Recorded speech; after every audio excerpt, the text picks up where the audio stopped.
Hey everyone, welcome back. Uh, we're going to conclude our series by talking about the different types of opportunities there are. So you can kind of think of them into three main buckets. The first is exposure, the second is educational, and the third is employment. And so the way that these differ, and I'll get into a little bit more of the specifics in a second, but the main way that they differ is the urgency on the bank's end to hire individuals. So if it's an employment type of pipeline, that needs to happen much quicker, and often there'll be an internship component that is basically like full-time work. Or if it's educational, they want you for the summer, you go back to school. If you are graduating, then you would work with them after you graduate. If not, you may do another summer and then come back again.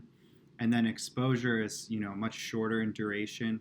Those are for people who are probably at least a year out or 2 years out from the traditional type of pipeline. So that's, it could be upwards of 10 days. I know that there are certain programs that are about 5 days or so, like a week long.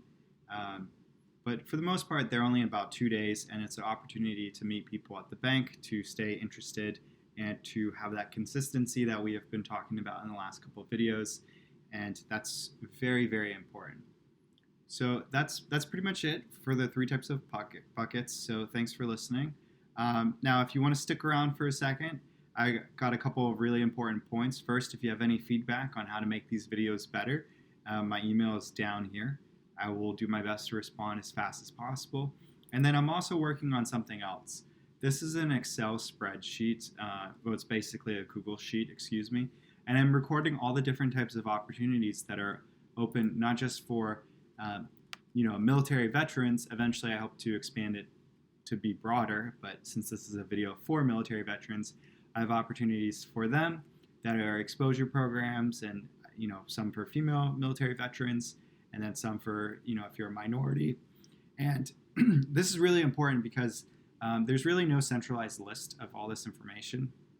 And if you enjoyed this list, and I'll include a link to it below once it's complete, be sure to spread the good word and let people know that we're creating this type of product here. It's really important for other people. I want everybody to have a fair shot to get the opportunity to live their dreams just as I have.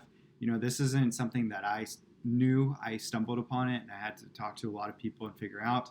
And I'm a big believer that if you can make the journey much easier for somebody else, then you should. It's just a good practice in general. So, if you have any feedback, be sure to drop me a line or leave a comment, and I'll definitely respond. Thank you again so much for listening, and I hope you enjoyed the series.